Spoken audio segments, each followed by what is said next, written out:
Welcome back, everybody, to another Monday night at Heroes and Hooligans, where we are weekly playing our Babes and Blades Vanished in the Ashes campaign. It is heavily centered around Norse mythology and dragons, and my cast is entirely female. That being said, the ladies have been working through a lot of issues and problems in the land that they're in, and things not being as they seem, decisions feeling like they're being made for them, feeling like their bodily autonomy has been taken from them across, the campaign and the actions of those above them, in control of them. And last week they went to meet a dragon, and when they got done with the dragon, they headed back to the place where they had been resting. And when they got there, they found themselves by themselves. The person who owned the house they'd been staying in wasn't there, must still be out of town. Shortly after they get in and start to settle in and figure out what they're going to eat, a storm rolls in. A very, very heavy, thunderous storm. Rain pouring in buckets from the sky, pieces of hail the size of a golf ball falling behind it, lightning crashing all across the sky and through the clouds. They find themselves once again in the middle of a forest somewhere, trapped inside because of a storm. Ladies. Well, this is certainly familiar. Deja vu. Feel like we've been here before, but at least it's not snow. Yeah, it's not snow. I'd rather deal with a little water than being frozen.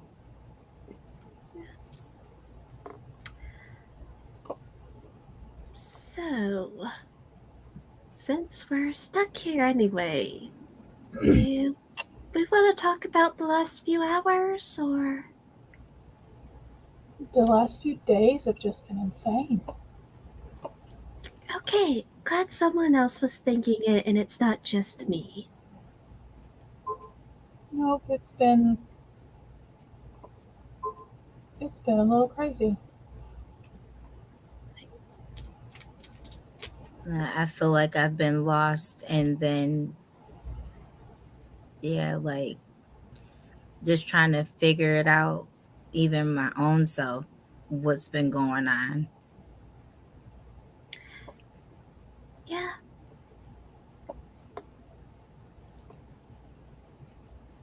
Can I be honest with all of you? Sure. I know that this whole dragon thing's important and we're supposed to do it, but does anyone else feel like we kind of got forced into this? Yeah. Wait. I'm not exactly a fan of the whole, well, this is a problem, and instead of dealing with it ourselves like we should, we're just going to make you deal with it, and you're going to do this exactly in a way that we like. I'm not crazy about this. I'm not. I'd have to agree with you. I think that the beings in charge of it are fickle. And I think that they expect us to react and obey in a certain way. And they've so picked the wrong group. I literally left home because the elders started to do this whole, hey, you're old enough now that you need to step up and do all of these things, but you need to do it in a way that we like it. No. I left. I didn't wanna.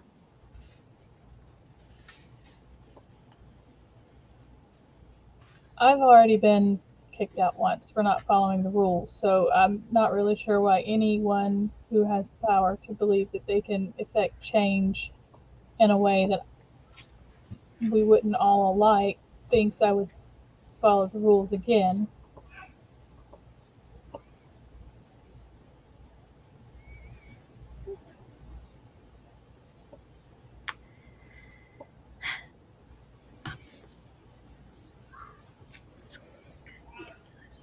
I feel like I'm jumping into all of this a little bit late. So I apologize, but what are we talking about? You guys got back to Frigg's after speaking with the dragon, and Frigg wasn't home. You got in the house and you were, figuring out dinner for the evening, yada, yada, yada, and a storm rolled in. A very, very heavy lightning and thunderstorm, hail falling from the sky, once again, trapping you guys in a building in the middle of a forest somewhere in a place that you don't know. And that's it. You're there having a conversation. And Cora brought up the question of, does anybody else feel like we're being forced to do things that we don't want to do? Yes, I do. I feel like as a werewolf, like as somebody who's had this condition my whole life, I've never really had a whole lot of control over my body and over different aspects in my life. I've always had to be so careful about what I do and who I'm around. And this is just bringing back those same feelings from when I was a kid and I had to go through all of this stuff. And even though I had this amazing community around me, I still felt very much like I couldn't control myself. Like I had no say in what was happening to me.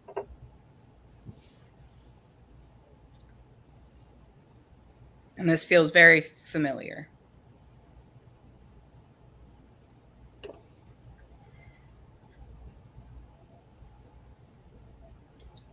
And I don't think I like it very much. No. It kind of pisses me off. I just want to know, where do these people get off on assuming it's okay to basically decide how other people get to live? Why do you get to decide what I'm going to do with my life? What direction it takes? Why? Who gave you that power? Or that illusion of power over me? Mm-hmm.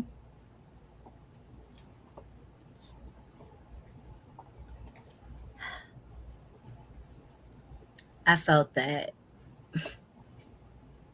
So You said enough right there. It's just like I felt all of that. These people think that they can do just whatever to whomever, however, and then we're just supposed to deal with it. Like we have, our own lives, our own situations, like everything. And you could just, it makes me feel just very uncomfortable. It makes me feel like I'm alone, even though I know I'm not alone, if that makes sense. It does. It feels very, very lonely, even when you're with a group of people. Like, that's kind of, like that sad familiar, like, dang, I can't wait until I get over this hump in life. And then you're back feeling how you felt like God knows how long ago. Is very hurtful. Yeah. And scary. Yes. And why does it fall on us? Why is the responsibility ours to bear? Because they're greedy and they feel like because they have these positions that they were given, that means that they're better. You know, they have that I'm a better um aspect, and we just have to suck it up and deal with it.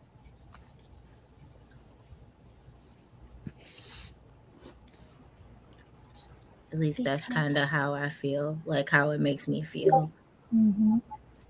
I imagine it's because once you're in a position where you think you have all this supposed power, and, well, why should you be the one who has to go about and fulfill these quests? Why should you be the one to risk your neck or have to suffer the consequences when, hi, there's this group of people.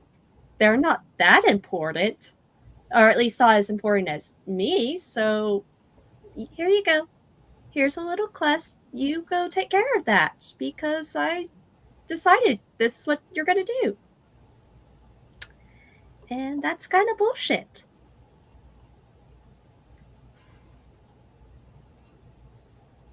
Just like it's. So, what happens if something goes horribly wrong while we're out doing this kind of ridiculous dragon quest? Like, okay, it doesn't affect them, but it's going to affect us. And all the people we left back home. Yeah. Who we came here for to begin with.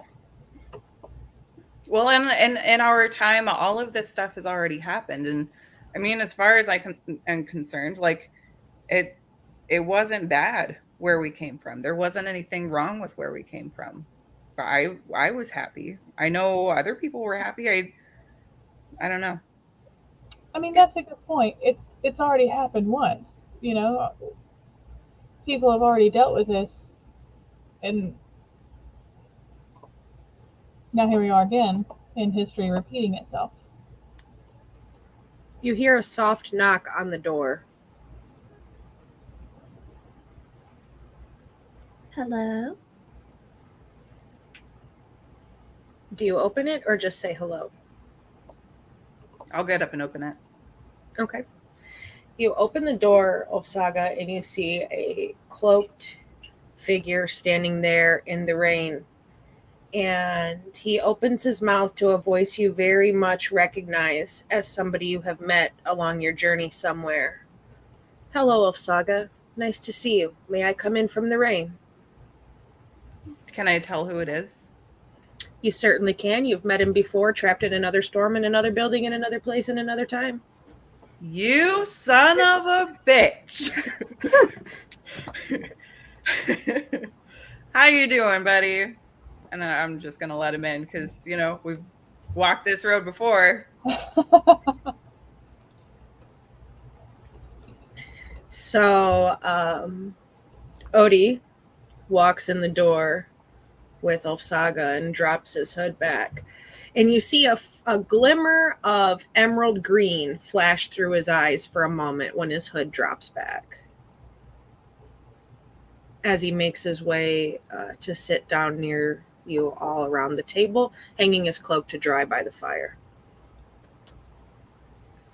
Nice to see you again. What are you doing here? Like, how did you get here? We're in a completely new time. Do you know us already? You said my name. You do know us already. How did you get here? I've met you before, in another time, in another place. I got here simply by traveling. It's nice to see you all again. I hope I wasn't interrupting anything. It's very rude the way you left us. We thought you were a ghost with wings and very small feet. I didn't want to disturb or take advantage of your hospitality at such a crucial point in the storm when you could have run out of rations or anything of the sort. I appreciated the hospitality, but I do know when it is my time to go. How did you get here? I feel like traveling is not a good enough answer for me. Well, I'm from here. Did you send us here? It didn't send you here, no. Did you know that we were coming here? I had hoped you would. Why? Yeah, why? Because I don't want history to repeat itself. Why? Well, those born in a time less magical than now don't understand the whimsy that they were missing in the world because they have never had it.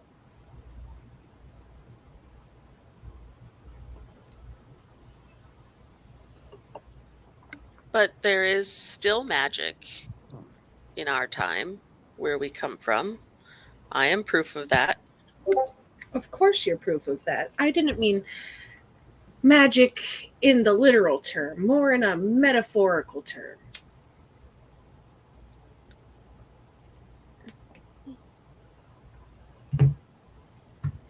Why us specifically?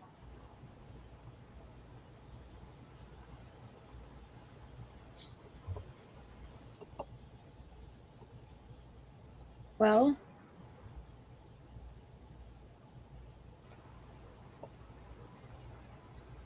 you're smart. Why do you always come during storms when we're trapped in a forest? It's my favorite time to travel is in a storm. Why? It's comfortable and quiet. I Kinda can, Does have a creepy. point. He has a point there. yeah, I can understand that. I like storms too.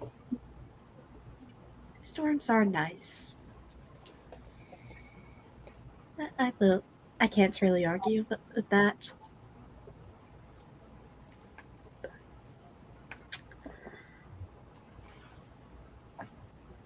There must be a deeper reason that you chose us, or that time chose us, or whoever chose us, because you're smart is just simply not a good enough answer for me, damn it. Also, I feel most of us really aren't that smart. Speak for yourself. Oh, I know I'm not the brightest one here. We were I'm just very aware maybe of one that. of the smartest. Vex, you've gotten a little sass in your adventuring. I like it. It's a nice new flavor to add to the soup. we were just I having a learned conversation. how to make soup. We were just having a conversation about how we feel like we're being controlled in a way. And I have to admit, it feels a little bit discomforting having you come back here after we were having all of those conversations before and then having this conversation now. You come back right as we're all agreeing that we don't like being controlled in this way. I And I don't have feel like you have something to do with it. I don't have any control. My life is the same as yours. Moved about like a piece on a board by somebody bigger than me. Do you know who? Fate, time itself, somebody.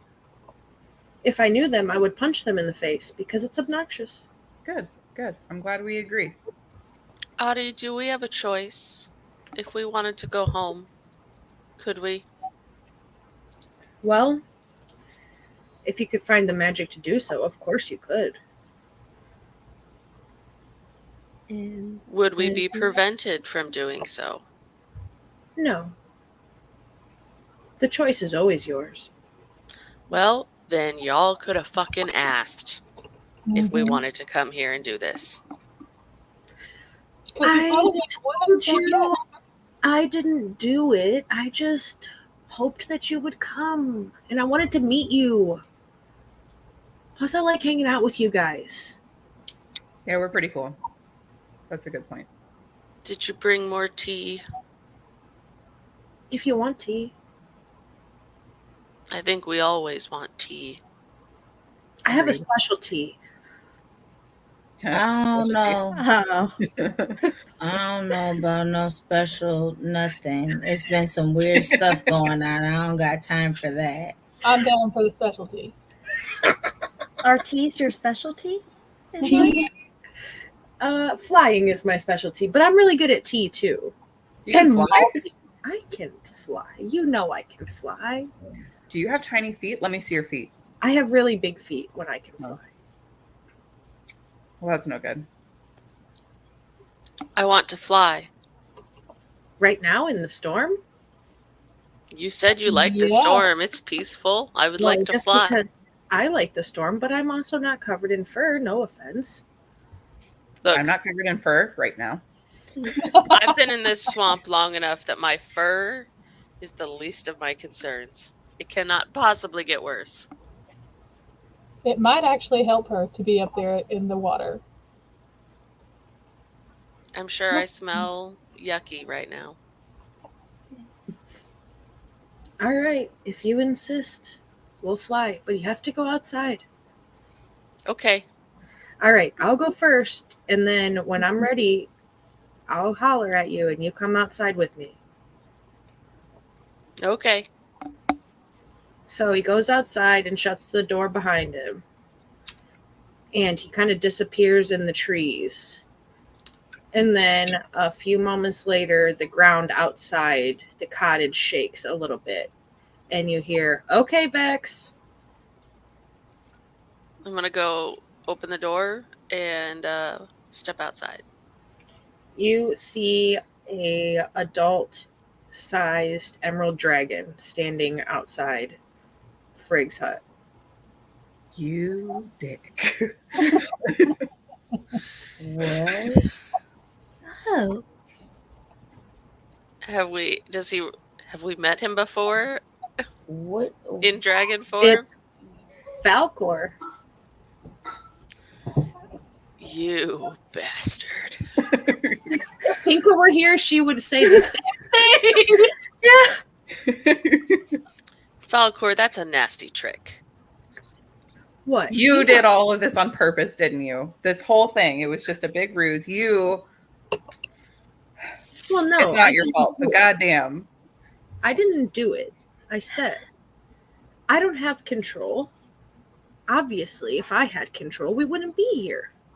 But here we are, in the rain, not singing, but standing.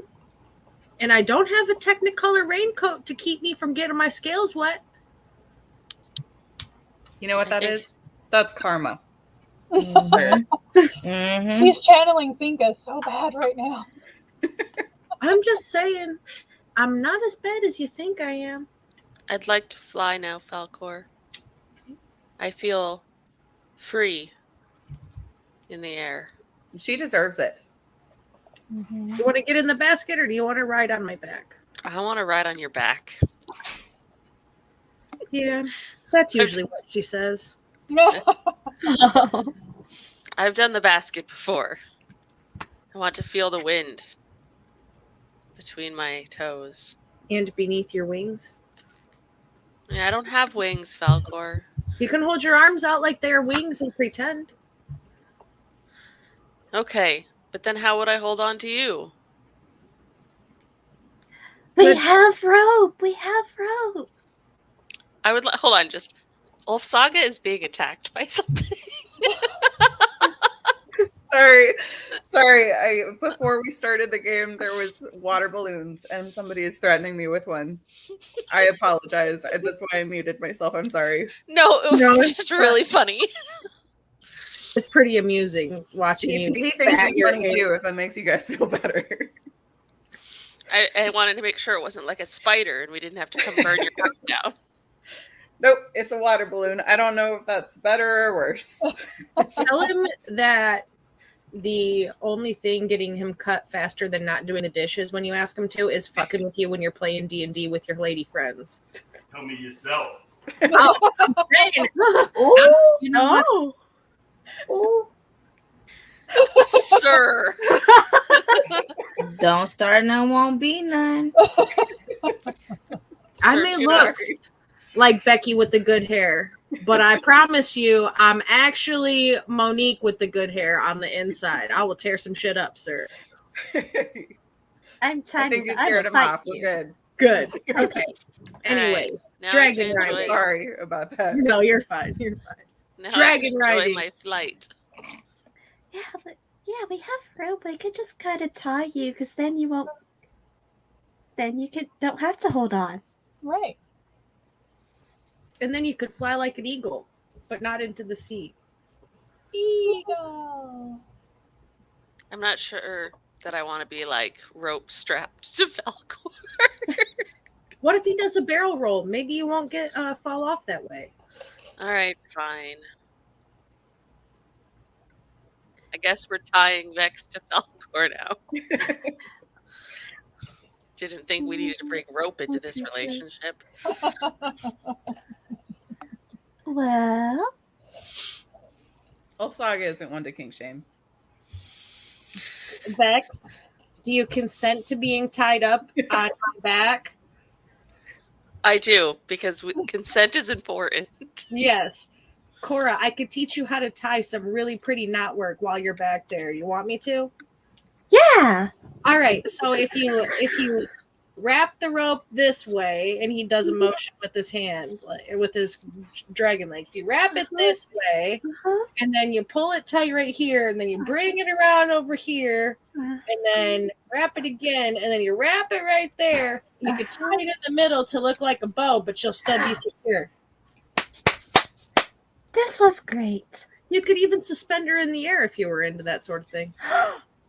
Oh, I could just do that with magic. Do you want to levitate? Do you want to float on top of me flying? I don't know. So- That I don't feel like levitating and being tied to a dragon while also flying is exactly the experience I was going for. No drugs involved, unless you want them to. No, I just I got some Dragamine in my bag over here. Next time. I want to be above the skyline of the swamp, just for a moment. Okay, we can do that. Hold on tight. You ready? Yes. All right. So his wings like flap heavily, and you just take off like faster than he usually does, shooting into the sky. And he's got his wings kind of tucked to his side, and you're moving so fast, your hair's flowing in the wind. You look like Fabio standing on the ocean side as much as the wind is flowing through your hair. But also the raindrops hurt like a bitch as they pelt you in the forehead, kind of going up. Feels a little different from you. You don't have scales or scale mail or scaly armor. You're soft and fluffy and cute and tiny and just easily pettable. That's the way I like it. And also tied up. So you get up into the sky and up above the clouds, and Falcor kind of levels out, and there's no rain above the clouds, so you're pretty good up there. This is a little chilly. I like it. I told you. It's very Free. and peaceful, and no one telling me what the fuck to do with my life. Until they shoot you in the side with a harpoon and pull you down. That really hurts. That's what I have a shield for. I don't know if you really noticed or not, but to make a dragon-sized shield, I'd basically have to carry a whole city with me. And mine's a magic shield. It's as big as it needs to be. I mean, I can do magical stuff too, but it's kind of boring. I don't want to just do magic all the time. Everybody always thinks, oh, big shiny dragon can do magic and shit and wants to steal my treasure. But really, I just want to drink my brews, tell poetry, hang out with my bros, have jokes and stuff. But no, here I am, just like you, doing shit I don't want to do simply just because who the heck I am. I get it. I feel you. I'm there. I'm flying in the same sky as you, buddy. We just look different. I wish I could do magic without unintended consequences sometimes. If I had just learned how to control it, I'd still have a family. You do have a family, don't you? What about Well, yeah, those down there? I have a pretty That's good way better. family. I have a pretty good family. I mean, having the family that you wish that you had because you have crazy powers, like that just seems a little wild to me, right? Because they should just love you for who you are. They shouldn't excommunicate you just because your magic isn't the same as theirs. That doesn't make any sense to me. Yeah, well, you weren't there when I accidentally burnt half the village down. Well, how old were you? 5. Okay, so 5 in the life of a person of your kind is literally still a child. So how could they hold that against you? You're just coming into yourself, trying to learn who you are. You're still trying to establish your identity in the community. They're your parents. They're supposed to love and support you and always fight for your right to partay. Didn't they know that? I guess not. And didn't these people do that for you? Well, the people down below us did. Yeah, that's what I'm saying. Your friend. All right. So Cora's always been there, and now I have Kadra and Finka and Athena and Runa and Ulfi. My Ulfi. I would like to go back down now, please, Falcor. yes, back to your family. Yes, please. And he flies you back down soft and gentle. And the rain's kind of let up a little bit when you get back down. Okay. Can I untie myself, or do I need assistance with that? You better ask permission. Cora, please untie me. Okay. Good girl. Hey, Falcor, how do I undo these knots? You didn't explain that. So there's actually a safety on that knot that I showed you when you tied it off at the end. It's just so you can't get stuck, you know? You just pull straight down. Yep, and the knot tied. Yeah.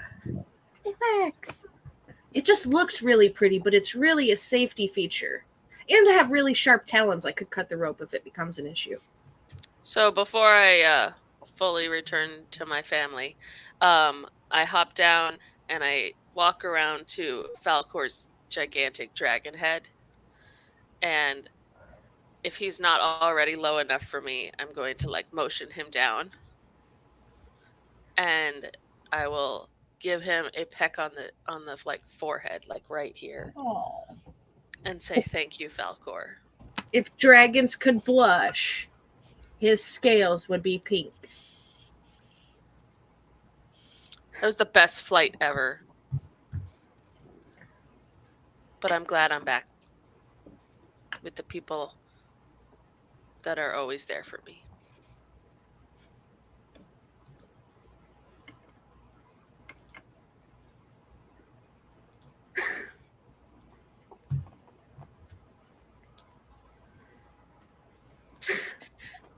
I mean, that's a good time to tune in. So I'm sorry. I'm trying to stay serious, and I can't. I can't. God. I like how everybody's reaction to that comment. Yep. Good job, Greek theater. Is anybody else going for a dragon ride, or can I shed these awful scales? No rides for me. If you would like to come inside and shed your scales, we can talk dragon riding later. Ulfi, are you going? I think I'm okay. All right. I could talk to you about family too.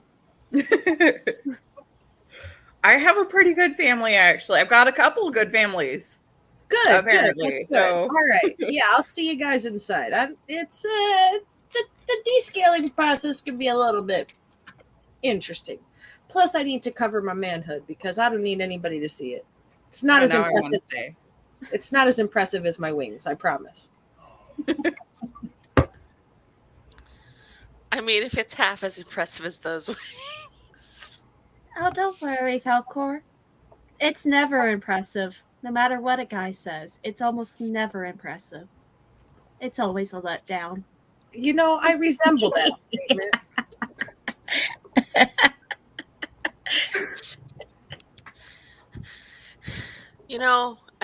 I think Finca has Falcor all wrong.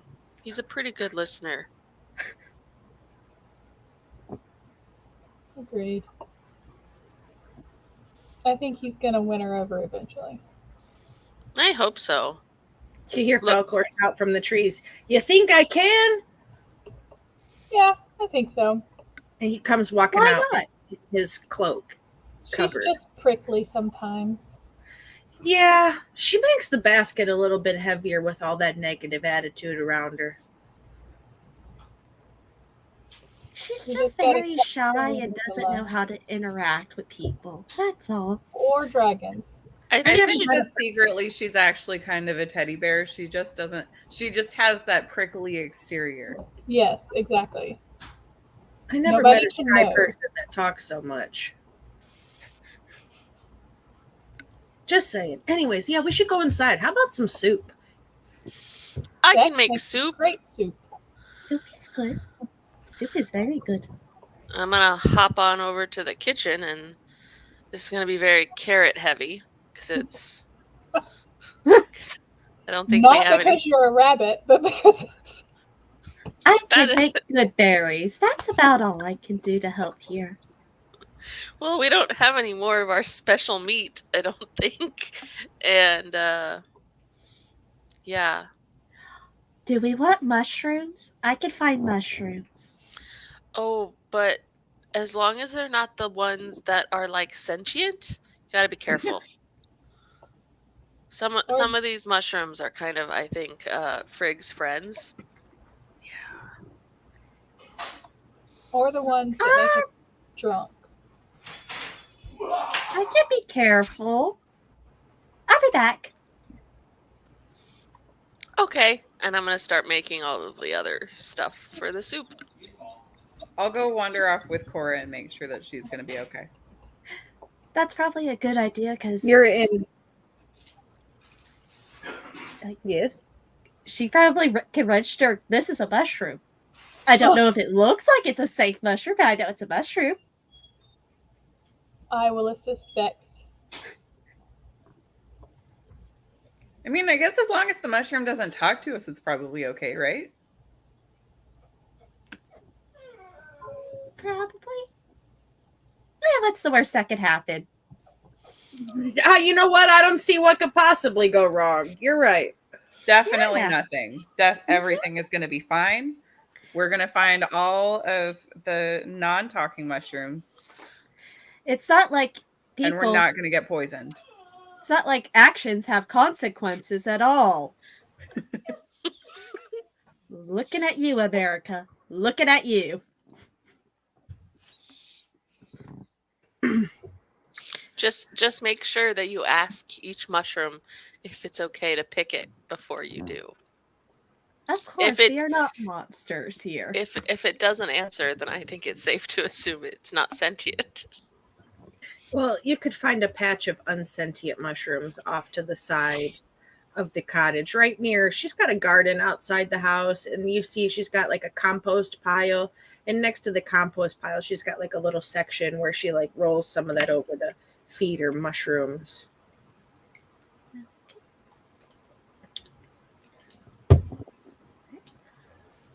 So yeah, you could find them. Mushrooms. Little purple and orange ones. Does she have Is- any kind of icebox for meats or anything? She's got like hanging rack that's got like some dried meats and stuff on it, salted and cured, things like that, smoked, some smoked fish stuff. Is there perhaps some potatoes in that garden? Yeah, she's got some carrots, potatoes, beets, leeks, celery, some corn growing, some potion making ingredients, things like that. Okay, so I'm gonna gather up a couple of the things, and I'm gonna make the soup just like Frigg taught me, and it's gonna be delicious. Okay, I'm gonna make it absolutely the right way. And even if I don't, I'm pretty sure that something about the way I was taught how to do it is a little magical. So, yeah. It's good soup. Good soup. Good soup, yeah. Let's see. And you have magical deer butt bacon we could put in if you wanted. I do have deer pocket bacon. Deer pocket bacon is delicious. I will gladly share my deer pocket bacon. Thank you, Kadra. You could put it in the soup. Call it a day.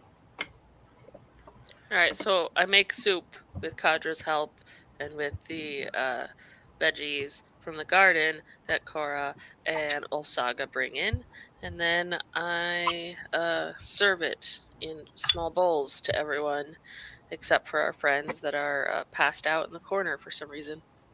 They're tired. They've been adventuring really hard. It's been a very long few days.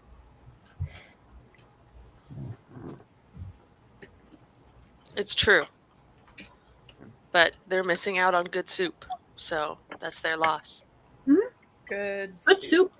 Good soup. Mm-hmm. Mm-hmm. Good soup.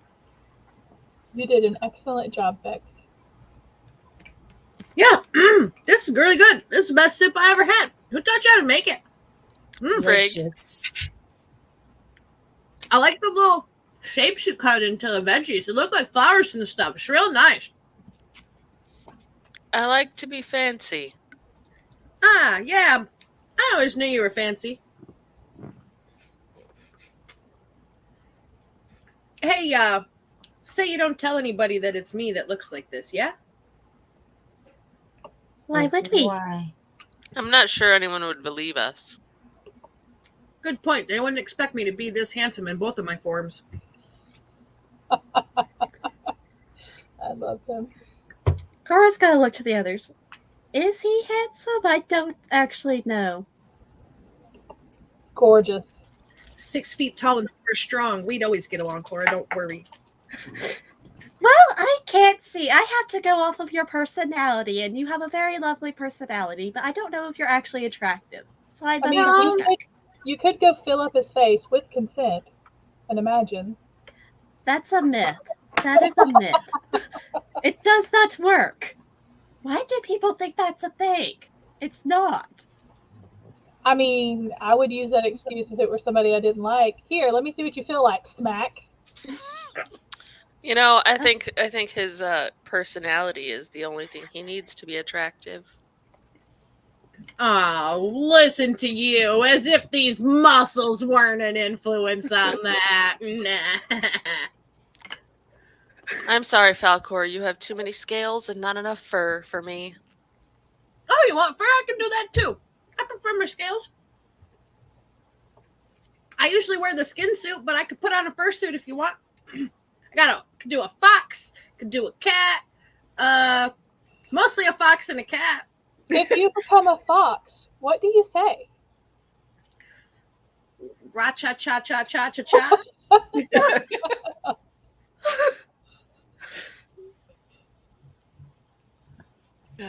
Finding our joy. Finding our joy, that's for sure. Falcor's a himbo. Wait, Thanks. I take that as a compliment. It was a compliment. Thank you. if you could be a fox, does that mean... Were you one of the foxes we saw earlier with Frigg? Has she actually gone to hang out with you and she just doesn't know she has?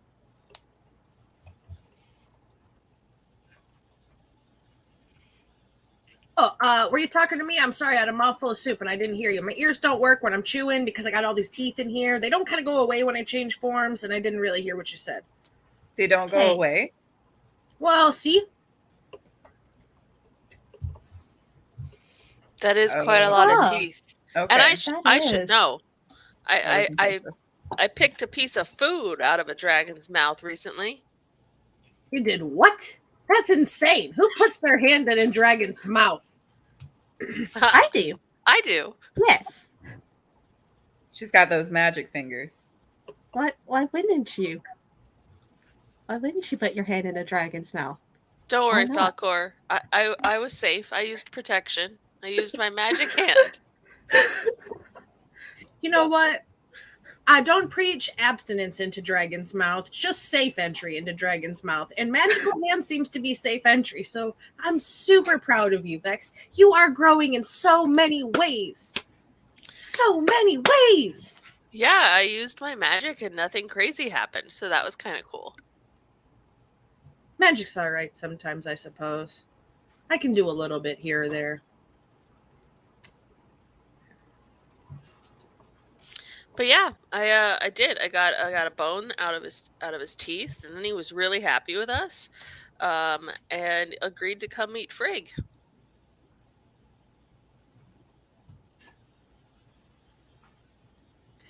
Yeah, Frigg. She's an all right one. You like her? She's an all right one. She taught me how to make the soup.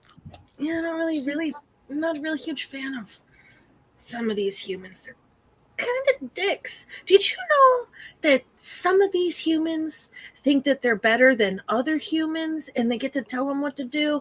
I don't really like that because you see, as dragons, we just do our own thing because most of the time there's not a lot of the same of us. And if there is, it's because it's like our girlfriend or something, if you're lucky to have one. But like, we do have like other ones of us, but not like the same, but we just like do our own thing. Like we have our lair and we just live there and but like these human dudes, trash.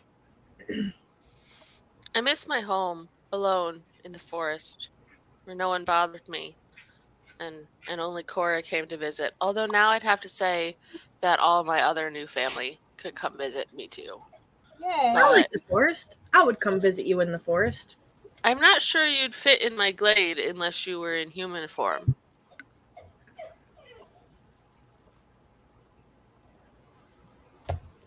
I could do it.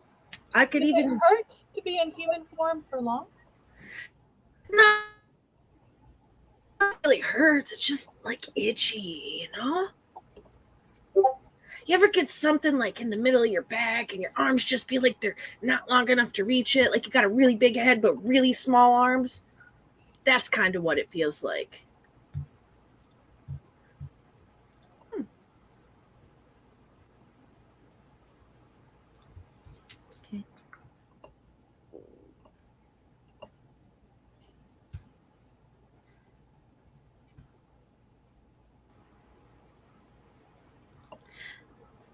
Can you tell us which humans in particular here are dicks so we can avoid them? That would be nice. Yeah, pretty much anyone that wants to tell others what to do and how to do it. I just don't understand the concept, right? Like, allow me to go on a little bit of a dragon tirade here in my understanding of mortals, right? So, like, you dudes could do anything in the world you wanted to. Like, you have magic and stuff and things. Like, you could make crops grow forever and you could make everybody smart. But no, like, why do dudes want to take a piece of paper and write a bunch of stuff down on it and then be in a room with other dudes and then just say everything on this paper is what all the rest of you dudes have to do? I just don't get it. It's just like those kind of mortals are the kind that I don't jive with, That makes sense. With the normal folks, the folks that are like you, that are just like making it through every day, right? I don't want to deal with those people that just want to tell other people what to do. No, I don't think none of us like that.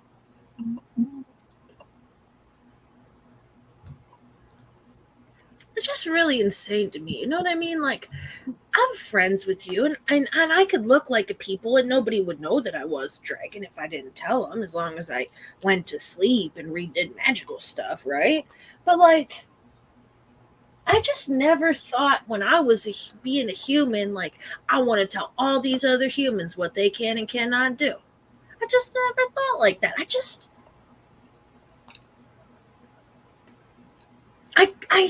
I don't understand. Maybe I got a scale in my brain somewhere that just doesn't put this plus this equals this together. I just don't know. What do you guys do with dragons who act like that? Eat them. That is valid. I like that. Can Wow. we not just. We gotta. Some of you have swords. We could That's a find good these point. people. They could lose some heads. I have a feeling that if we're here to save the dragons, but also stop the gods from becoming, then it's going to be those are the assholes.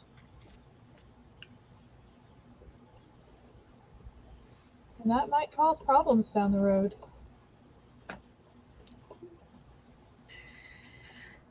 I mean, yeah, you're kind of getting it. Like, I don't know how much more I could put it to you, but like, you are a toy, a child's plaything. Don't you get that? Oh yeah. Wait a minute. What? A child's play toy? No, I Uh, refuse. That we not that. This ain't that. That's what I'm saying. Some of you humans really suck, or non-humans. Some of you mortals, I apologize to my fur-bearing friends in the party. You're not humans. I apologize. I just mean, I don't think any of us are human.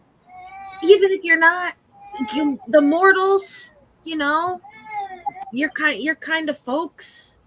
They suck, man. So I think you guys are supposed to, maybe if you want to, you don't have to, because you said you didn't want to. I wasn't going to make you in the first place. I just wanted to know who you were. But if you wanted to, you could maybe stop them from being dickheads. So the future doesn't repeat itself. Because nobody wants to live that way. I have a proposal. With this In my village, Married. I don't want to get married. I'm a young single dragon. I like my bachelor life. that is not the proposal. I was just gonna say, in my village, everything is run by women. Women we're the ones that turn into the werewolves. We're the ones that get to make the decisions, and it makes. You're a werewolf? Never mind. Right, you were there for that. Yes, that's a whole. That is so cool. So you're Yes. like me. You can have scales one minute and skin the next.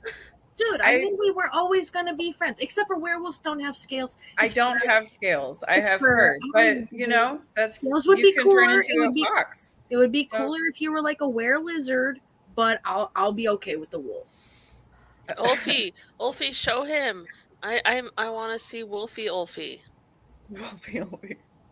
I don't know how much control I have over it yet. I really haven't tried since the whole, being touched by the dragon and then turning in, and the whole thing. It was very confusing, and I still don't totally have it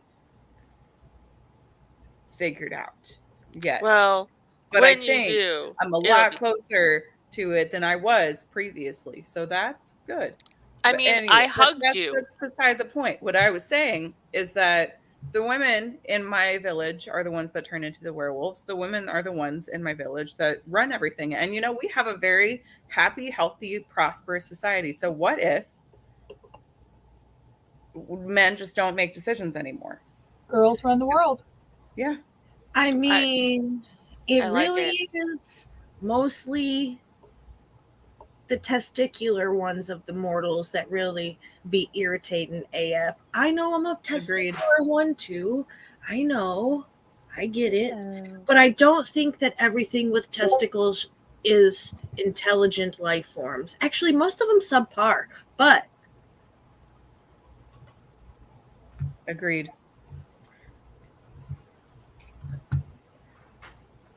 So what I'm hearing and choose to take out of all of this is murder.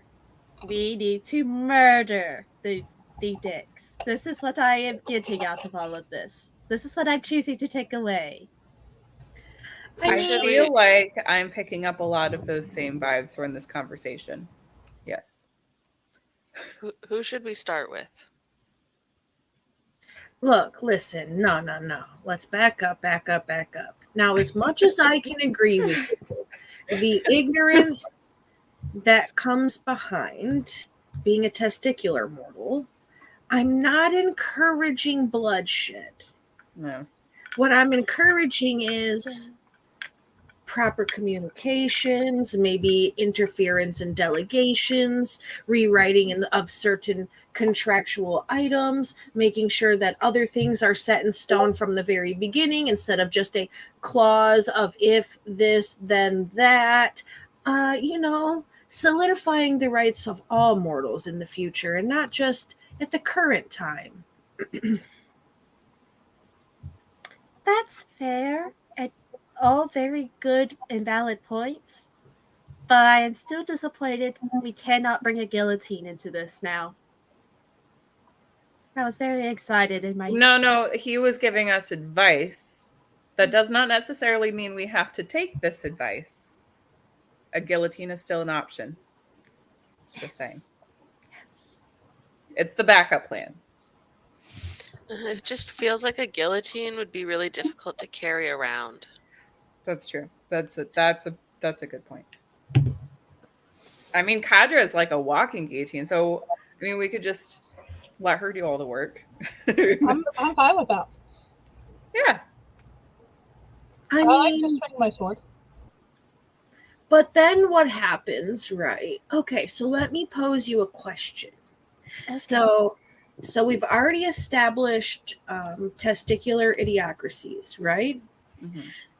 And we established that maybe they shouldn't be in power, right? And Osaga is very heavy leaning towards carrying around murder devices, which fun for a little while. I must admit I maybe might want to chop a head off or two sometimes. It's really, really relieving of anxiety. But what happens in a women-run society? Do men become subjugated as well? Or do the women that run the society still treat the men as equals without allowing them place in government? Because then that doesn't still feel as equal to me. Equals a strong word. Well, I mean, I don't want people to feel how we are feeling right now because that sucks and people shouldn't be made to feel like that, period. Equality with understanding is what's needed. Understanding on both sides, every side. Like uniformed equality, right? Like where all of you could come to some agreement on something that would work for everybody. And if it comes to a point in time where it doesn't work for anybody because mortal time is weird, we know this, then it's easier to rectify it and fix it to adjust to modern times rather than, just take it away and throw it right back to the trash that it used to be. I think the problem is that men can only focus, or the testiculars can only focus on one thing at a time. And in order to focus on anything else, they have to stop focusing on that one thing. Whereas the lady types, we're usually focused on 6,422 things every second. And we can see the connections between all of those things and make decisions based on that. And we can see the past and the present and imagine the future. And that just seems to be something that the testicular types can't do. See, now I would digress because I detect no lies, but I don't think that's really the project goal, right? So then what do you think? I think make it fair for everybody. No. I didn't mean that things couldn't be fair. I just meant that that's part of our problem, I think. That the testicular types, they only focus on one thing, and that's all they seem to care about. And most of them are not imaginative enough to see what could be. They only see what was. And we need to help them learn how to see things that are different and be okay with those things. Ah, yes, education. Empathy. Empathy would be nice.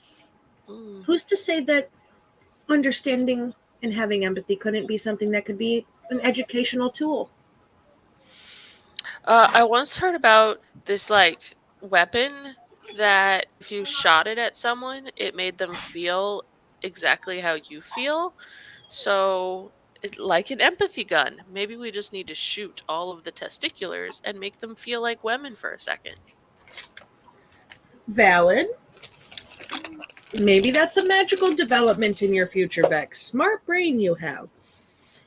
See, the only issue is that, I mean, you can educate to a point. If you're not willing to learn, if you've already decided that, no, I'm right, I'm just sitting here to make you feel like you're heard, and so you will shut up about this. Well, then what good did that really do?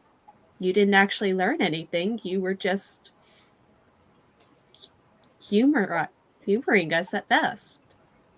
That's why I think this device that would let them actually feel what it's like to be on the other side. So maybe like a zone of empathy instead of just a zone of truth. Yeah, cuz things you're right. You can tell people things and they can pretend to listen, but if you experience something, that can be really powerful. And if not, they can experience fire and a sharp blade. Now, my thought is, right, hear me out. I've been studying human government for a while. People government. Government of the mortals. I don't know. You know what I mean. Anyway. And they do this thing, right, where they say, we represent the people. We do what the people want to do. But then as soon as they close the door, they don't. So what if when it comes to rearranging the government,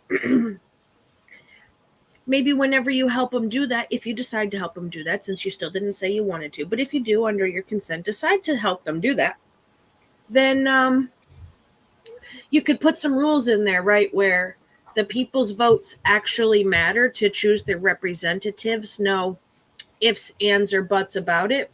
And if the representative lies about, what they say they will do, or they say that they support something and then they turn around and enact laws that are not what they said they were going to do, then it makes it easier to punish them for their crime of perjury under oath and remove them from office, and you get a new person to elect so that the government stays in the hands of the people. As long as the punishment is by fire. I agree.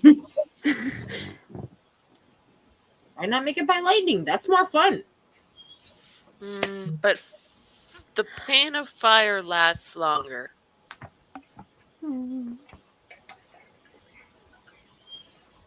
I don't know. I'm prone to the lightning shocks myself. Well, Falcor, I think Set that's just because them? you're lazy and you don't want to breathe fire on people all the time. Because I'm pretty sure you'd have to do it a lot. I mean, if Fair. you just tie someone up to a high enough point during a storm and set them on fire, lightning will eventually hit them, so you get both. Ooh, I like this. I like this idea. Me not having any idea where Vex is getting her murderous streak right now. She's been hanging out with Cora too much. And Cora was made by Kayla, who's actually lawful evil. Chaotic evil. You know, I did pull a pretty good Cora impression a few sessions ago. You did. Look, Cora operates under laws of nature. Death happens. It's natural. Oh, Saga agrees with this. Yeah, you don't cry It's over it. a part of life. Did you watch that session, by the way? Which one? Cora, the one where you were gone? I have seen part of it. I'm going to continue it probably after this. I basically got home, had time to eat, and then sat down. It's been a week. It's been a week. That is the truth. Well, I don't know how to fix things. That's for sure. And who even knows if changing whatever it is you guys have us here to change. Who Hey, even knows if I that'll didn't make it do it. better? Remember I told you, I got nothing to do with this. I'm mostly just talking to the room. The people that brought us here, I know that they can probably see me and hear me and Yeah, but this is probably gonna sound ridiculous, but you are also a dragon. You could also try communicating with these other dragons. Oh, no. You see, I tried that, and it got me in a lot of trouble. Like, Well, did you ever wonder why I'm like a taxi and not like an important dragon somewhere? Falcor likes to drink. Falcor doesn't have a filter when Falcor likes to. I think For dragons, he thinks like, they're fuck nuggets and gets thrown out of a council. I mean, fair. It's kind of fair, but can't. What about?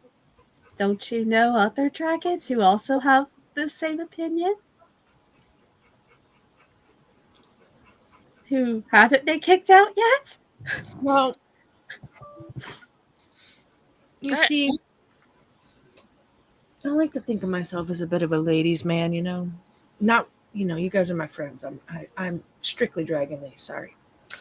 And I think my dragon friends weren't really a fan of it when their sister and I were going for long night flights.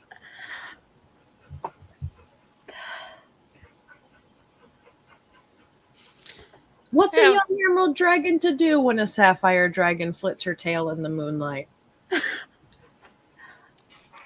have a question, Falcor. God. So you've been to our time and you know what happens. I assume most of the other dragons also know,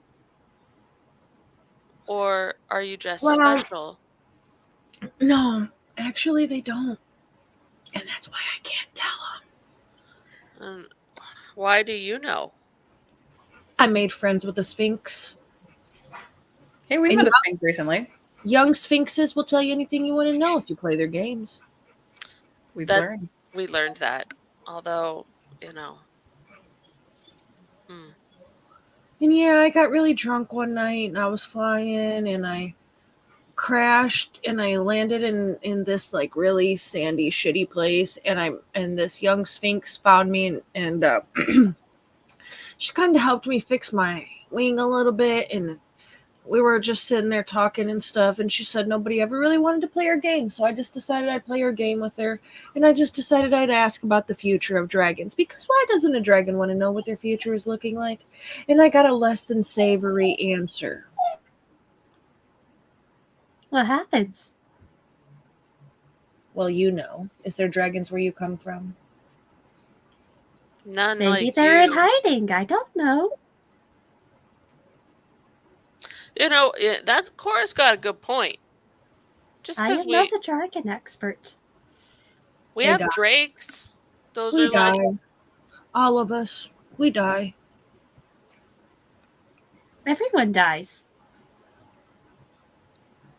eventually. All of us. Extinct.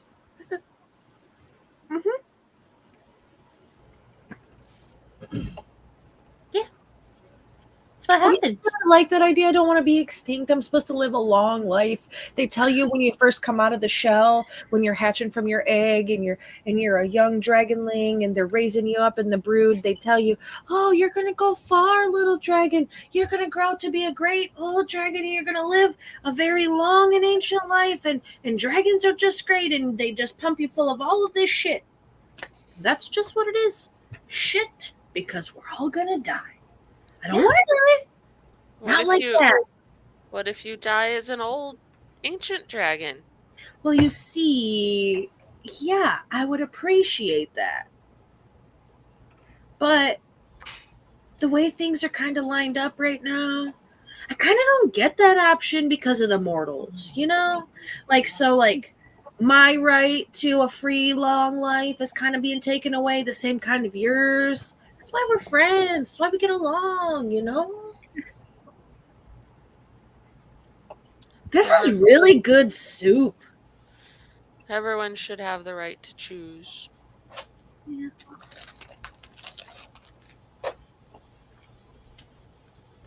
I got some elven bread. Want to try my elven bread? Yeah. It's delicious and buttery and flaky and crispy. Here, a piece for you. I also would like to try. Here you go. It's like crispy and buttery and just lightly salted, perfectly amount of toasted. I'm Kind of gonna- Very good. the kind of lambus bread you would find. You know what I'm saying? Why don't you try dipping it in your soup? Ooh, that's a great idea. Except for I don't just like I don't like soggy stuff. Some just like my Well- bread to get soggy. I like it just crunchy. Well, I'm gonna dip it in my soup. Animal crackers in my soup. Monkeys and Something. tigers, loop da loop. Yep. I'm sorry, I'm terrible. I know. I saw the look on your face.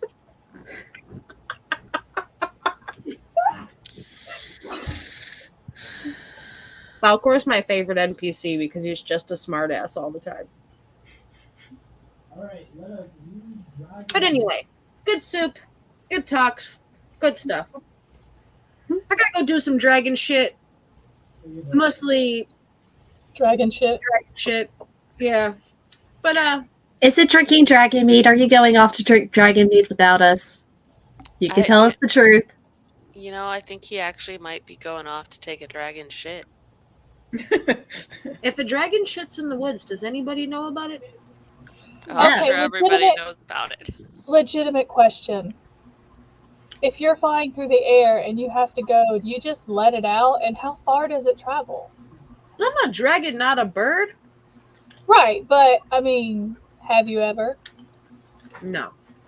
I've thought about it. And I maybe might. That's a good plan. But I didn't ever do it.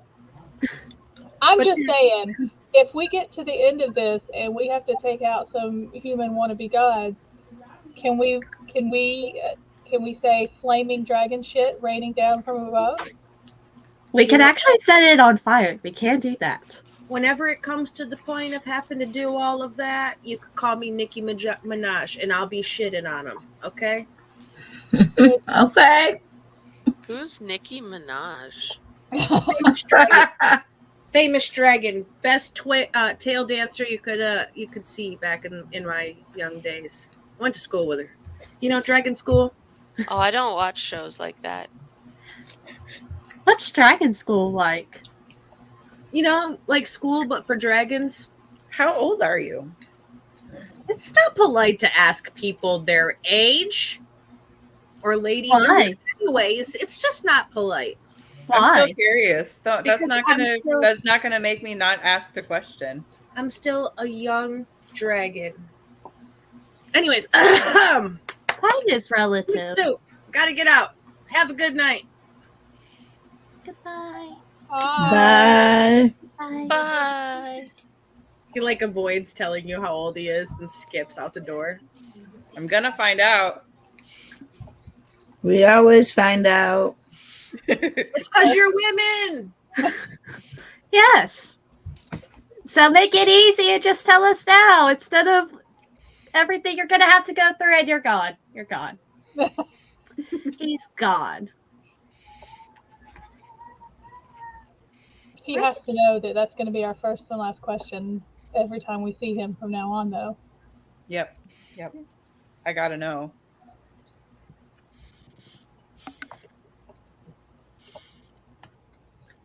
Starting to think he was the ghost.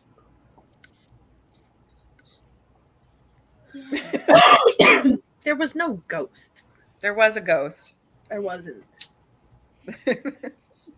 He couldn't fly and he had tiny feet. He was the ghost. He was definitely the ghost.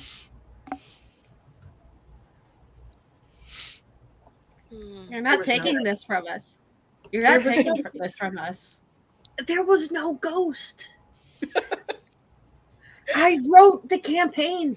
There was no ghost in Hooley's DM notes for the things that were there. There's a thing in my notes that says this thing is this, but it is not a ghost. You know, as a DM, you should be well aware that anything that you write down, I refuse to accept it. your players are just gonna fuck that shit up. I refuse to accept it. I refuse to acknowledge it. Well, Now, me and my very my- little intelligence says, yeah, it had to be a ghost. The You're last just a line ghost? of this campaign is going to be like, knew it was the ghost. Yes. The ghost is actually like the big bad for the whole campaign. And Canonically now. we A really big body and really tiny feet. guys, I think we just found the ghost before he was a ghost. But that means someone has to Wow. kill him. Again? Well- Yes, it does. Fink is going to wake up at some point. Fink is not going to be happy to know that Audie and Falcor are the same. Do we have to tell her? I think we it would be should- hilarious to tell her. What if we let it be No. a surprise next time we Oh god. I feel like she would be very upset at us if we didn't tell her. I'm okay with that. We only have to tell her if it comes up in a conversation. Yeah, like maybe next time we get a ride on Falcor, one of us will just be like, hey Audie, do you have any more of that tea? And he'll just like totally respond, and then she'll be like, what? Or we may let her figure it out on her own. So, Because- Let's be real. She doesn't like it when we just hand her the answers. That's She true. does. She does enjoy the feeling of accomplishment of I figured it out. I think it would be good for her. Mm-hmm. yeah, we'll just keep it to ourselves. What could go wrong? Alfie. What? Alfie Can agree you to keep keep it a to yourself. secret? I will keep it to myself. Fine. If it makes you feel better next time you turn into a wolf, just scream it out loud to the moon. Good idea. Good idea. That couldn't possibly have lasting stereotype consequences for womankind. I think you'll be fine. So what do we do now? I guess we clean up Brig's kitchen and dining room and Yeah, but let me put a little bit left over away so that she can have it when she gets home. Okay. Whenever that may be.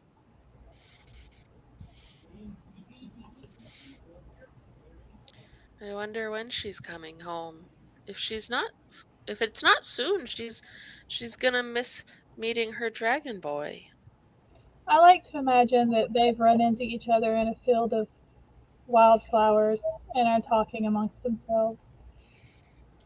I like that. That sounds Really. nice. And he didn't eat her for dinner. Why would he? Well, Why he's would kind of a dick. I'll just Is tell everyone her. we meet here a dick? Is there anyone who we bet who isn't a dick? Look, I'll just tell her that, when they meet, she just has to offer to get anything stuck in his teeth out, and he gets really nice after that. That's some good advice. Hmm. Yeah, I think there's like an old wives' tale that says dragons are so mad because they got all them teeth and no toothbrush to brush them or something. I don't know. Some old mother's tale or some shit. Swamp lady tales, you know. Vex, by the way, has apparently decided that one of the best ways to make friends is to offer to pick their teeth. So From experience. so every dragon we meet, that's gonna be a thing. So far, it has been 100% effective. Hmm. Yeah, I mean, small sample size. You know what? 60% of the time it works every time. Well, so you're waiting on Frigg and stuff, and your friends are sleeping because they're really tired after all their adventuring or whatever it is that people that adventure get tired from. And yeah, so it's been a good day. You're able to rest up, get some rest in, make sure you get a good night's sleep and all of that, and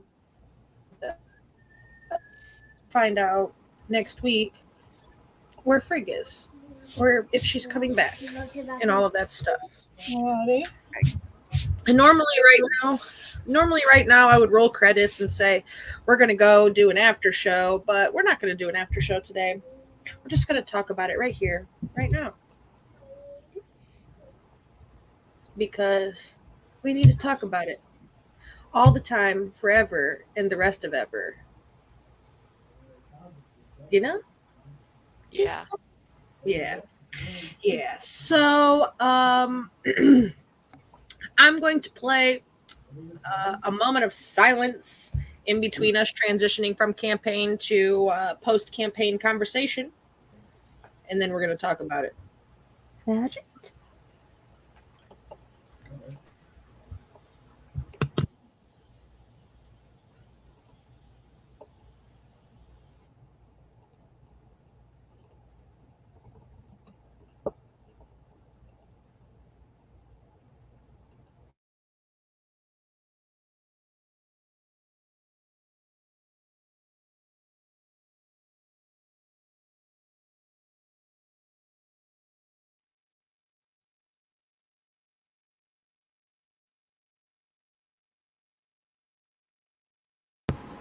So I think it's a really good day in character in session to talk that you guys just talked about. Thank you for that.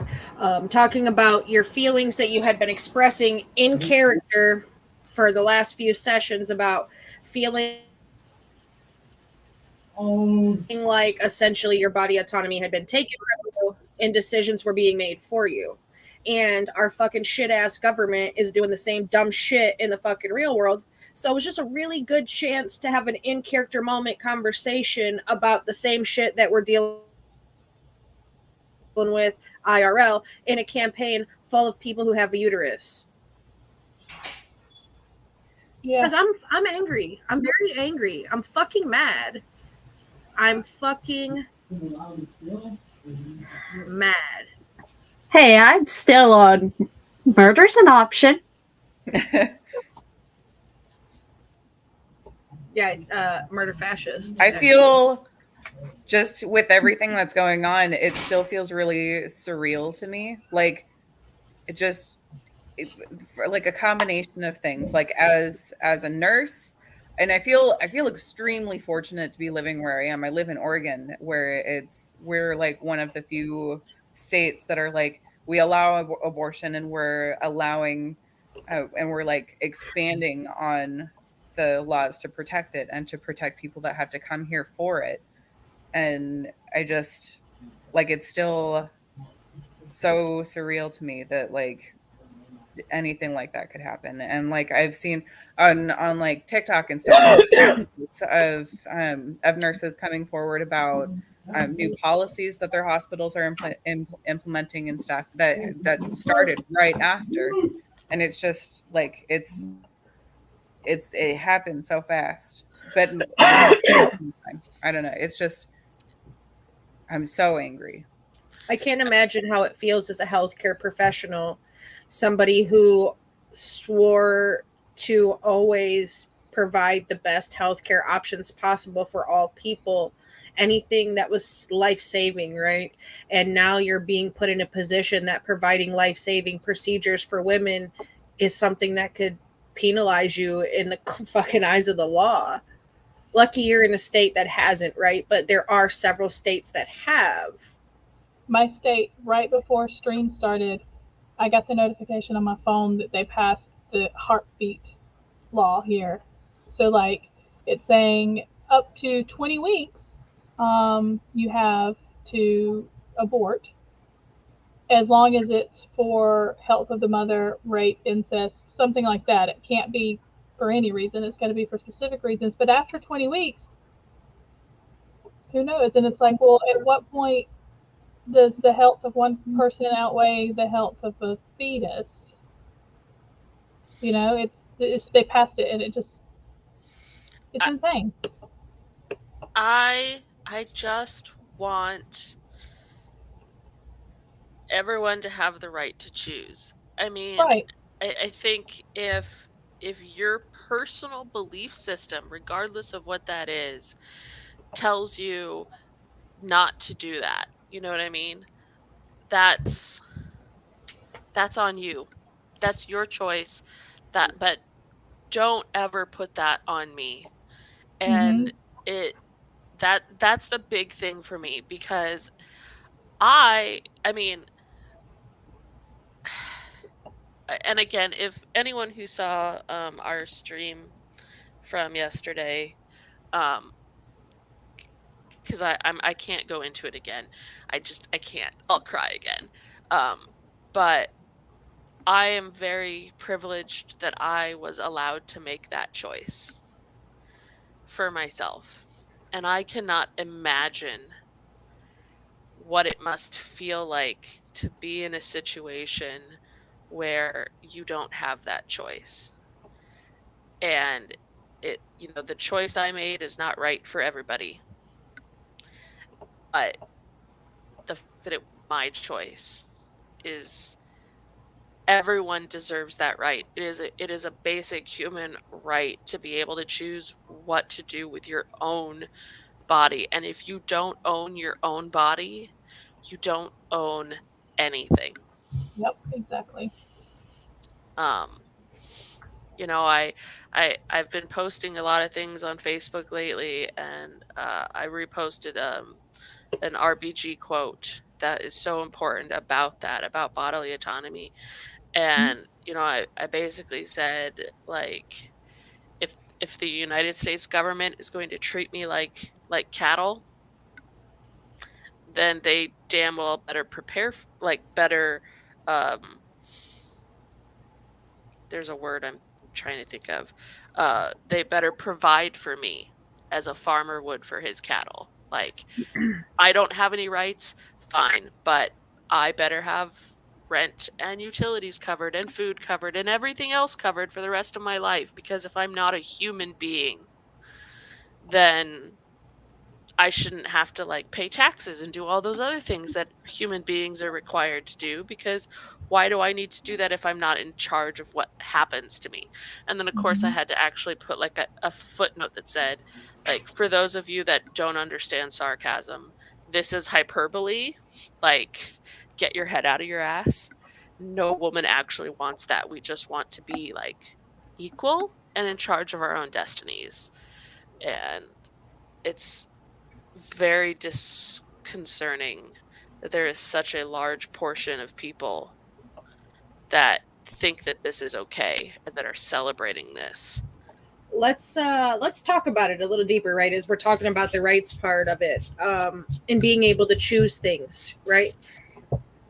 Roe v. Wade was protected by the 14th Amendment, citizens' right to privacy. There are several other things that give people the right to choose that are followed behind that. Plessy v. Ferguson, separate but equal school facilities. Cummings v. Richmond County Board of Education, segregation, right? Lumen v. Rice, segregation. Powell versus Alabama, access to counsel.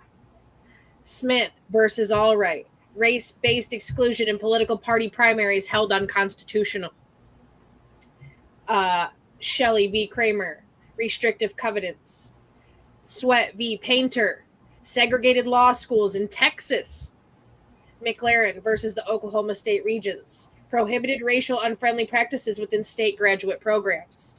Henderson versus Texas, 14th Amendment protects those beyond the racial classes of white or Negro. Briggs v. Elliott, Brown Case 1, Somerton, South Carolina. Davis v. County School Board of Education, Brown Case 2, Prince Edward County, Virginia. Gerbert versus Belton, Brown Case 2, Claymont, Delaware. There are several things. How about Oberfell versus Hodges? That marriage is a fundamental right guaranteed in the 14th Amendment for same-sex couples. So you're not just toppling women's rights. Loving v. Virginia.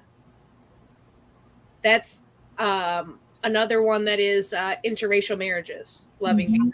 It's interracial marriages. So you're not just toppling a choice that is quote unquote pro-love. It's not just what comes with saying that Roe v. Wade is overturned and saying that, you know, that right isn't protected. There are other things that we have been fighting since the beginning of our motherfucking country to have that are all protected by the private citizens' 14th Amendment. Mm-hmm. Yeah. Because the political minority in this country is hell-bent on taking us to basically pre-colonial era, where the only people that had any rights were cis white men. It's hail fascism. Mm-hmm. That's what they want. That's what they're trying to do, and the only, you know. I saw a TikTok today about the woman who lives in Italy who used to live in America, and she said that people keep trying to hide it under the veil of Christianity because it's their belief. It's what they believe. She said, "I live in Italy. The Vatican's here. Abortion's legal. You can't hide it under religion and call it basic rights. It's not." Well, and especially with, like you just said, I mean, obviously Catholicism is not the end-all be-all of Christianity, but it is pretty much the most strict and fanatical version of Christianity, and it's even it is more like accepting in some I'm gonna play you something. Okay. That explains this. The clip, that's so powerful. Yes. And right now, white people are really frightened. If you don't understand the destruction of Planned Parenthood offices, and you don't understand the wall that we're going to build on the southern border of the United States, you haven't read the book The Birth Dearth by Ben Wattenberg. Ben Wattenberg was a brilliant Jewish man who was a member of the American Enterprise Institute. And he wrote a book, the first paragraph of which says, "The main problem confronting the United States today is there aren't enough white babies being born in this country." He was an advisor to presidents of the United States. He wrote the book in 1987. He says if we don't change this and change it rapidly, white people will lose their numerical majority in this country, and this will no longer be a white man's land. Now, I'm not misrepresenting this. I'm telling you almost exactly what he says. He says there are 3 things we can do to solve this. Number 1, we could pay women to have babies, as they have been doing in Western European nations for years. Then he says, and these are his words, not mine, unfortunately, we would have to pay women of all colors to have babies, so we don't want to do that. He says the second thing we could do is increase the number of legal immigrants that are allowed into this country every year. Then once again, he says, unfortunately, the vast majority of those going to come to this country today are people of color, so we don't want to do that. The third thing he says, and women had better pay attention to this, 60% of the fetuses that are aborted every year are white. If we could keep that 60% alive, that would solve our birth dearth. Does that sound like racism to you? And if it doesn't, I want to know why it doesn't.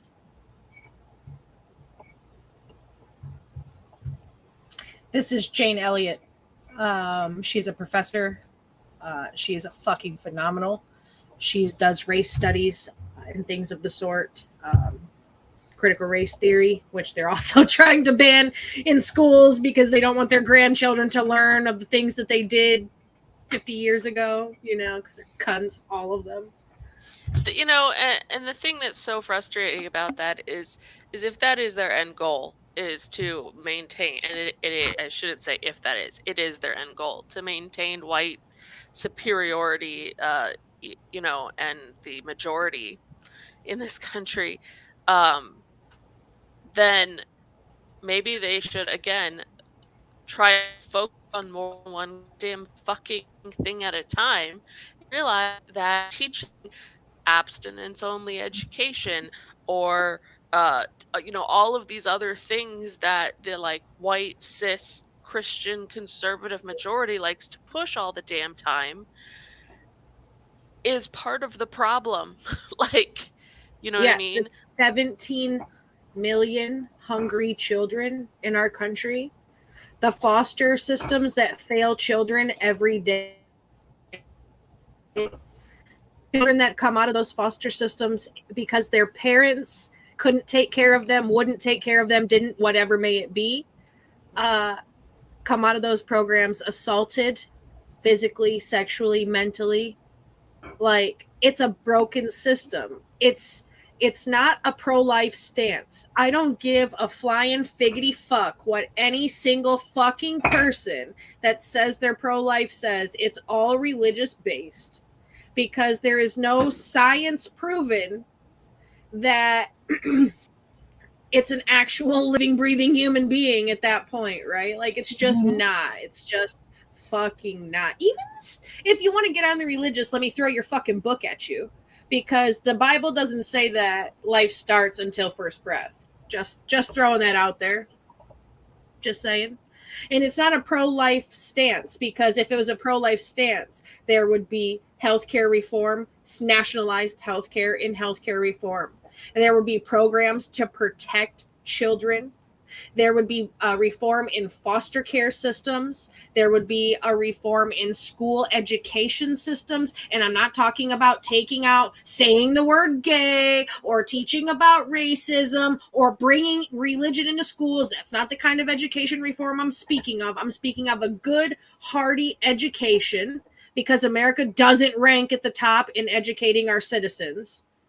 Okay, European children are learning 3 and 4 languages by the time they hit high school, right? There would be programs to help the homeless. There would be better food programs. There would be other things to support that it is about sustaining life. But there isn't, because it's the same people that say, fuck healthcare, fuck food stamps, fuck government assistance, any of that. Our tax dollars don't want to pay for that. It's the same people. And the problem is, come on, Leon. The people that are in that mindset are people that are coming from poor, undereducated red states that are just simply fear-mongering by what they're told by their representatives of the Republican Party. And the mortality rates in those states are higher. The assault rates in those states are higher. The life expectancy in those states is less. There's literally no statistical evidence from the top 20 fucking states in mortality rate that says they are pro-life states. The top 20 states, 4 out of the top 20 voted red in the last election, and in 2016, the 4 that were blue this time around voted for Trump in the 2016 election. So they are all red states. So they are states that do not believe in taking care of your poor people. They don't care about what happens to you when you come out of the fucking womb. They just want you there. And unfortunately, it's going to come to a point where you're going to see movement in traffic, because there are already states, as Mikkel said, Oregon is a state that has put in place safe abortion laws. There are other states that have done so. Michigan, Connecticut, California. There are places that have put in those laws, right? So what you're going to see is people with the money and the ability to move are going to fucking do so. And what's going to be left in those states that are anti-abortion, anti-healthcare, taking contraceptives away, taking race rights away, making a miscarriage a crime, what's going to happen in those states? It's going to become a poor, animalistic fucking society. It's going to become violent, because that's what you're left with in that point. Poor, struggling people. No education, teachers packed up and left because their careers are in jeopardy. Right?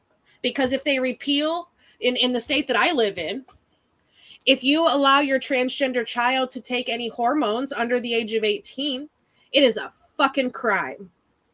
I am the parent of a transgender child. You're not going to catch me turning a parent in to the government for supporting their children and being who they're going to be. The teachers in this state are mandated to do so. So you're going to see that your teachers are going to leave.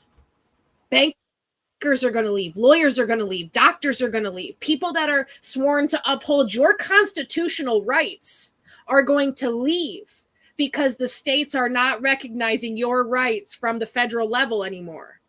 They're doing what they want to do individually. And there's no checks and balances at state level. There's no checks and balances at federal level. It's a fucking lie. It's a scam. It's a fucking scam.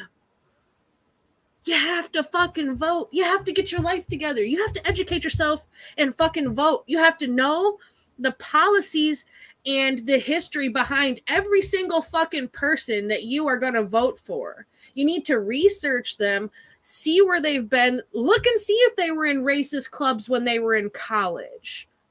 Look and see what their social media looks like. Do they have tweets and things on their social media that are against your beliefs? If they do, you don't fucking vote for them. If they have anything on their political docket that says that they are anti-human rights, gay marriage, interracial marriage, the right to be trans, you having a fucking uterus, whether you're a woman, non-binary, or a trans man, that is human rights. That are human fucking rights. So if those are people that do not support basic human rights, they don't get your fucking vote. You don't vote all Republican anymore. It doesn't matter what your parents were. It doesn't matter if your grandparents were Republican. It doesn't matter if you grow up in a farming community. This is 2022, and we are living in the dark ages again. They're systemically stripping every single thing that makes you a free American away, one piece at a time. And you're only paying attention to the little thing. Abortion is huge. Fucking huge. Do you know what else they did Friday? Miranda rights. Law enforcement officers are no longer required to read you your Miranda rights. You have to say, I want a lawyer and I will not speak to you without him present. You have to say that now. How about that it is federally proven unconstitutional to not allow you to conceal carry a weapon at any point, whether you have physically harmed people in the past, whether you're mentally unstable, whether you're going to hurt other people or yourself. anything of the sort, whether you're the member of a white nationalist pride group, whether you're the member of a religious terrorist group, you can have a fucking gun. So you're telling me that I can't have an abortion because you're pro-life, but everybody and their fucking brother can have a gun? That's not pro-life, bitch. It's fucking not. My children aren't safe in this world, in this school. They're not. I worry every time they go out the door, is my fucking kid coming home? I have a transgender child. My oldest child was assigned female at birth and is a male. So not only do they have to worry about that, but they are also at a higher risk for sexual assault because that locker room shit. You know what I mean? So I have to worry every single day that my kid's going to come home hurt from school because of some locker room bullshit. And whether they're going to get shot by whoever's angry today because they choose a fucking school. 3 weeks ago, there was a mass shooting, number 300 something. 14 people died or 14 people died, and it was only ranked number 11 in the amount of deaths. 14, and it's 11. 800,000 guns in the hands of American citizens.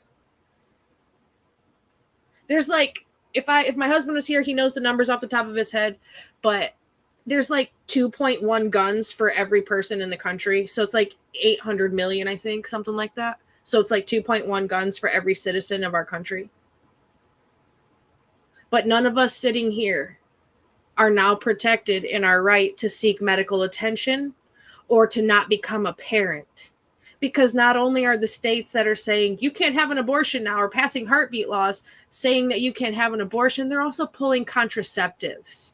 Louisiana has it in theirs right now to make not only contraceptives illegal, but criminally punishable offenses. IUDs are considered weapons of murder, instruments of murder. In addition to that, in addition to what you just said, I saw a TikTok earlier about there was a nurse that was posting the policies like I was speaking about earlier. And it basically the policy listed basically anything that you go to the emergency room for. If you're a woman, you're going to be investigated for a possible self-induced abortion or a fucking miscarriage, because you can be fucking arrested and thrown in jail for a fucking miscarriage. I saw that. The male nurse guy? No, it was a lady nurse. I can send you guys the TikTok later when I find it. But I was blown away. It was there were things like heart attack. If you have a heart attack and you go to the hospital, you're going to be investigated for fucking pregnancy or trying to get rid of your pregnancy, or infection, just general infection, any kind of infection that you get that they have to report it. And if they don't report it, that is their license on the line. And then there was another one that was talking about how there was a woman shortly after that law went into effect. There was a woman that went into the hospital with an ectopic pregnancy, and she was, dying basically. And the pregnancy, whatever it was, the cyst or something had burst, and she was basically, her whole insides were just saturated in blood. She was bleeding out from the inside, and they had to wait like 9 hours before they could do any operation with her, because the doctor had to work with a lawyer in order to go find a loophole around all of those laws. Otherwise, the doctor's license was going to be on the line. Yeah, it's fucked up. Like I said earlier, we are cattle. Women are cattle now. I have PCOS, okay? As a woman with PCOS, pregnancy is difficult, to say the least. Not only is pregnancy difficult, but maintaining a pregnancy after that, difficult. I was pregnant at a very young age, and I was in an abusive relationship. I had 3 pregnancies taken from me at somebody else's hands who wasn't punished as a criminal. Okay? But if I today was to get pregnant and didn't want to keep that baby at my own hands, I'm a criminal. I wanted those children and couldn't have them. And then years later, when I didn't want children and that decision was taken from me, I was left in a position again to have to make a decision. And I made a decision that today, if I was to make that decision, I would be a criminal. So when I want it, I can't have it. It's taken from me. But when I do not want it, it's forced upon me. It doesn't make sense. And I am not the only one. I'm not. And that's the fucked up part. I'm not the only one. There are millions of me. Millions of me. If you don't have a uterus, you don't have a right to tell me what to do with mine or theirs or anybody's. Because when we want our choices, you take them from us, regardless of what the law says. So give me a little bit of safety and security in some choice. Because I didn't ask for what was given to me, and I didn't ask for it to be taken from me. Let me have what's mine. Let people have what they deserve. Fucking humanity. Because if we were to say right now that vasectomies were mandatory or illegal, guess what? Guess how many of these senators, judges, lawmakers would be having a bitch fit? Because one, they wouldn't be able to fuck around on their wife anymore. Two, they might be held accountable for their sexual assault. Clarence.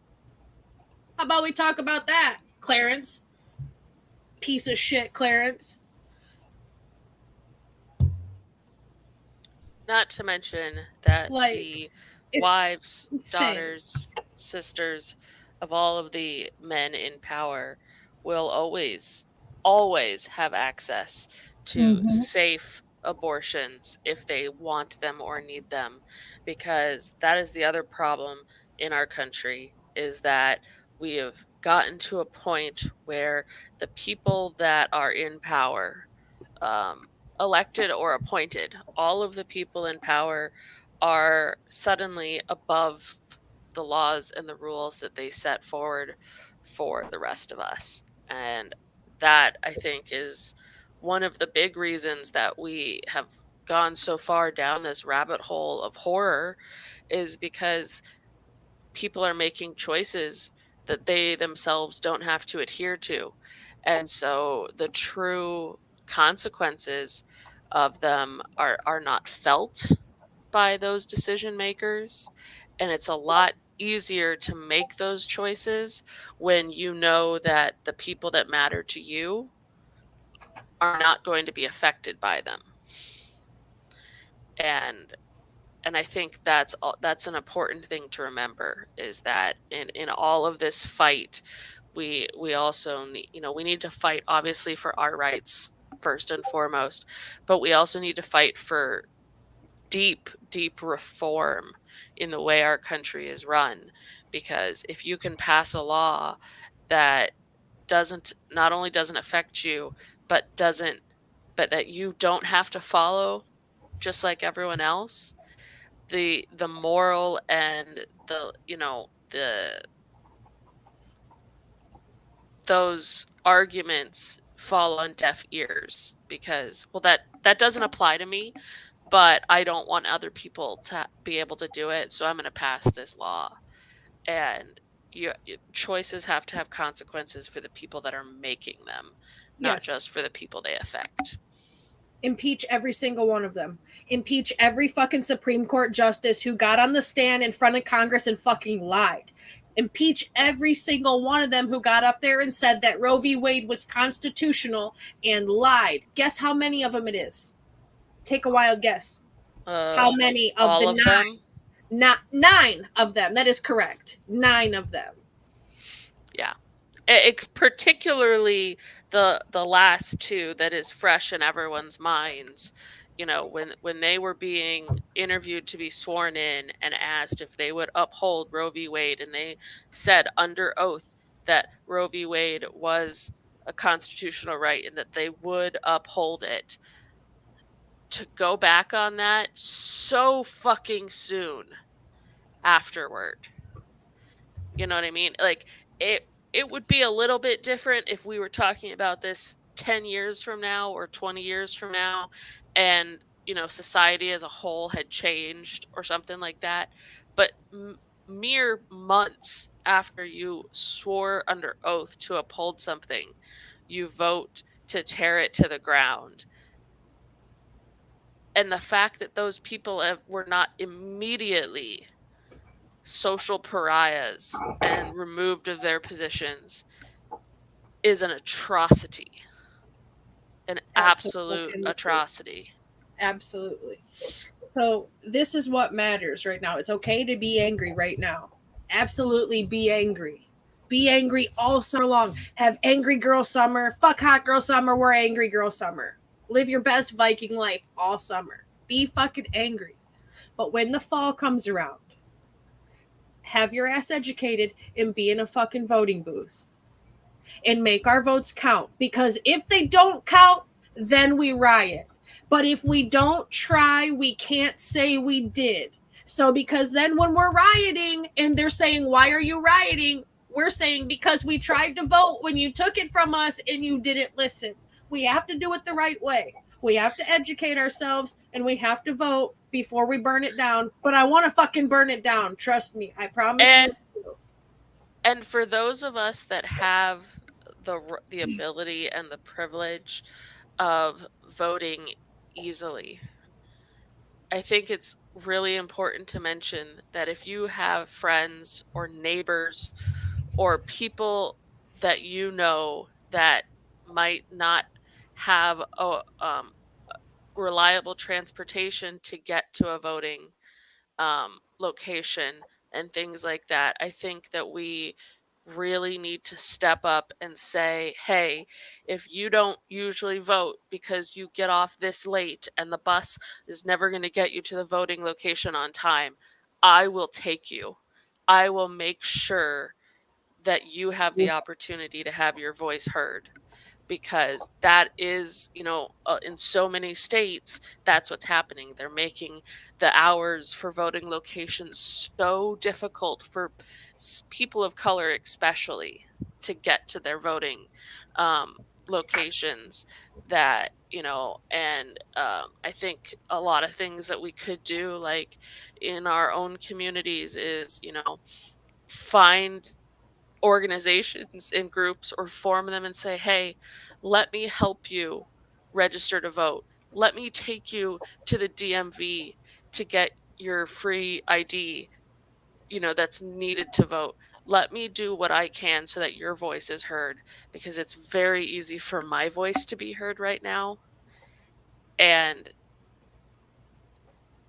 the people that are actively being targeted so that their voices can't be heard, because the conservative party knows that if everyone's voice is truly heard, they would have lost everything a long, long time ago.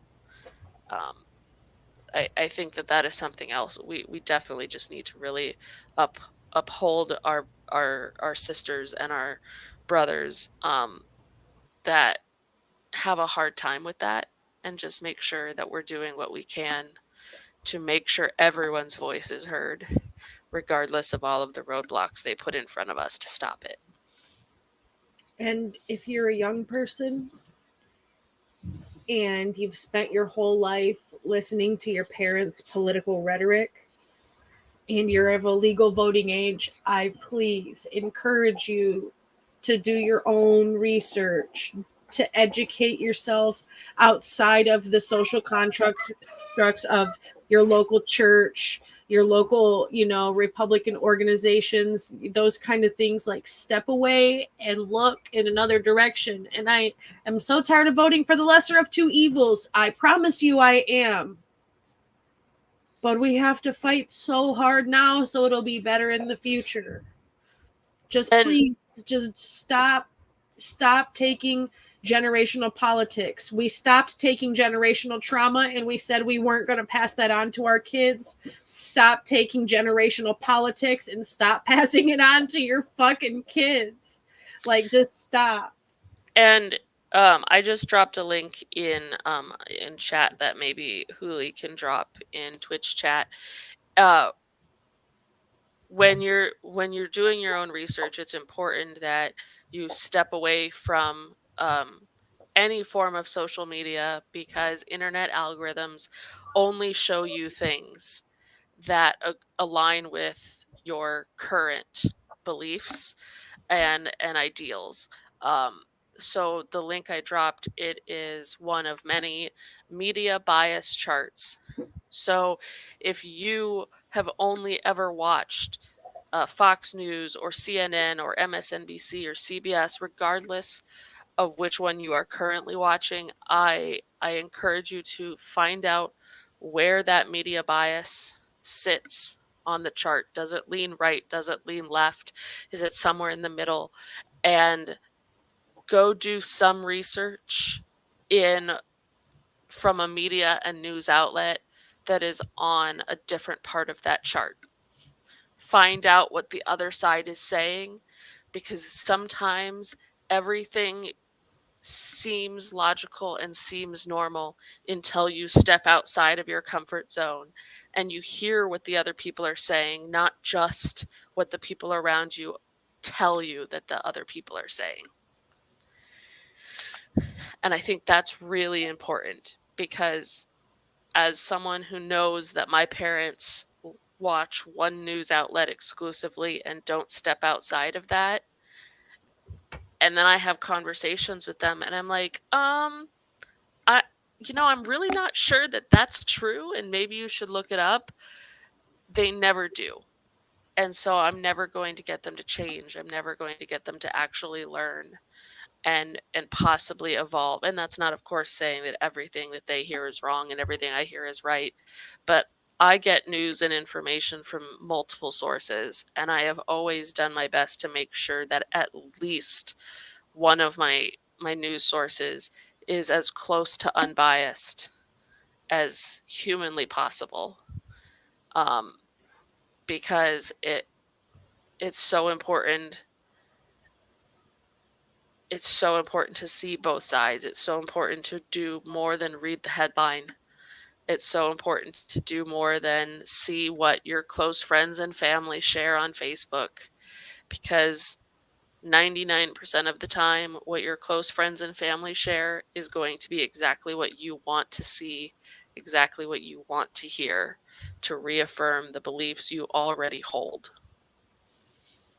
And that is another downfall, but that's a completely different discussion about how the internet does not give us access to a wider range of information. It actually secludes us into what we already love and believe and want to see.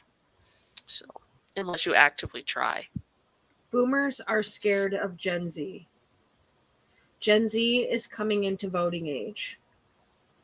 I don't want them to be scared of you anymore. I want them to fear you in their soul. I don't want them to just be a little scared. Make them feel it. Make it hurt. Give them exactly what they don't want. You voting, you making your own decisions, you being a contributing member to society by doing such. Human rights are everybody's rights, not just yours, not just mine, not just theirs. They're all of ours. And it is stupid for anybody to believe that we are the only sentient life in the fucking universe. I don't care if it makes me sound crazy or not. It's stupid of us to be selfish enough to believe that Earth is the only planet in the entire existence of anything in this world that has sentient life. We look stupid. If aliens came to America, they would immediately leave and say, this place is ghetto. I landed on the wrong planet. I have to leave now. Like, this isn't okay. It's not okay. For a country that puts ourselves, presents ourselves as this great country, it's not okay. It's not. No, and the things that we do have that make us great compared to some other places are no longer enough, in my opinion. The things that we do have in this country that do make this country great are no longer enough to uphold that belief that we are the greatest country in the world. And we have to do something about it, because I I I want to have the same pride of being an American that I had when I was young. I wish I could go back to that childhood innocence and realizing, and not know how fucked up and terrible we really are. I don't want to be the laughing stock of the world anymore. But we have to change. And if we truly want to be one of the greatest countries, we have to start acting like it.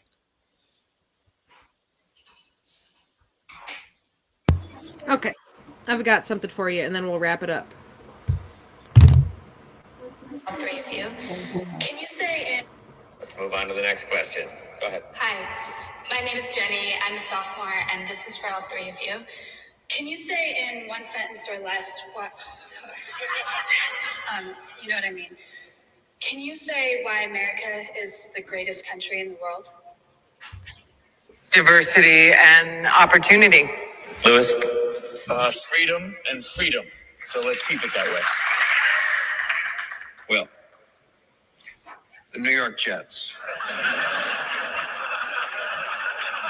No, I'm going to hold you to an answer on that. What makes America the greatest country in the world? Well, Lewis and Sharon said it. Diversity and opportunity and freedom and freedom.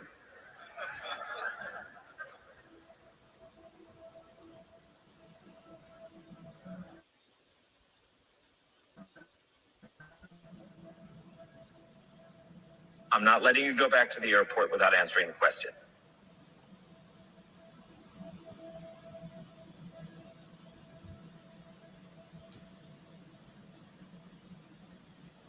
Well, our Constitution is a masterpiece. James Madison was a genius. The Declaration of Independence is, for me, the single greatest piece of American writing. You don't look satisfied. One's a set of laws and the other's a declaration of war. I want a human moment from you. What about the people? Why is America Not the greatest country in the world, Professor. That's my answer. You're saying Yes. Let's talk about Sharon. The NEA is a loser. Yeah, it accounts for a penny out of her paycheck, but he gets to hit you with it anytime he wants. It doesn't cost money. It costs votes. It costs airtime, column inches. You know why people don't like liberals? Because they lose. If liberals are so fucking smart, how come they lose so goddamn always? Hey, and with a straight face, you're going to tell students that America is so star-spangled awesome that we're the only ones in the world who have freedom? Canada has freedom. Japan has freedom. The UK, France, Italy, Germany, Spain, Australia, Belgium has freedom. So 207 sovereign states in the world, like 180 of them have freedom. All right. And yeah, you, sorority girl, just in case you accidentally wander into a voting booth one day, there's some things you should know. And one of them is there is absolutely no evidence to support the statement that we're the greatest country in the world. We're 7th in literacy, 27th in math, 22nd in science, 49th in life expectancy, 178th in infant mortality, 3rd in median household income, number 4 in labor force, and number 4 in exports. We lead the world in only 3 categories: number of incarcerated citizens per capita, number of adults who believe angels are real, and defense spending, where we spend more than the next 26 countries combined, 25 of whom are allies. Now, none of this is the fault of a 20-year-old college student, but you nonetheless are, without a doubt, a member of the worst generation ever. So when you ask what makes us the greatest country in the world, I don't know what the fuck you're talking about. Yosemite?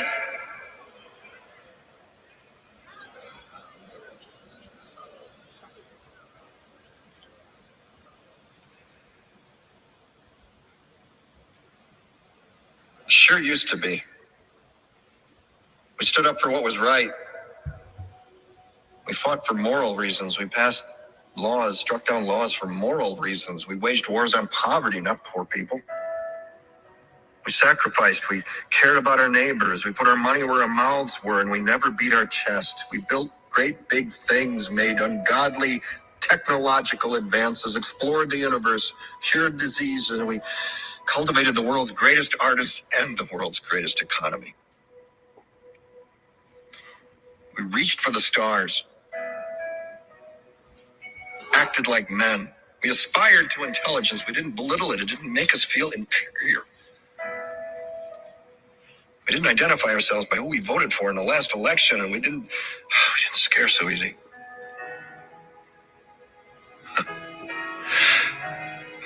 We were able to be all these things and do all these things because we were informed by great men who were revered. First step in solving any problem is recognizing there is one. America is not the greatest country in the world anymore.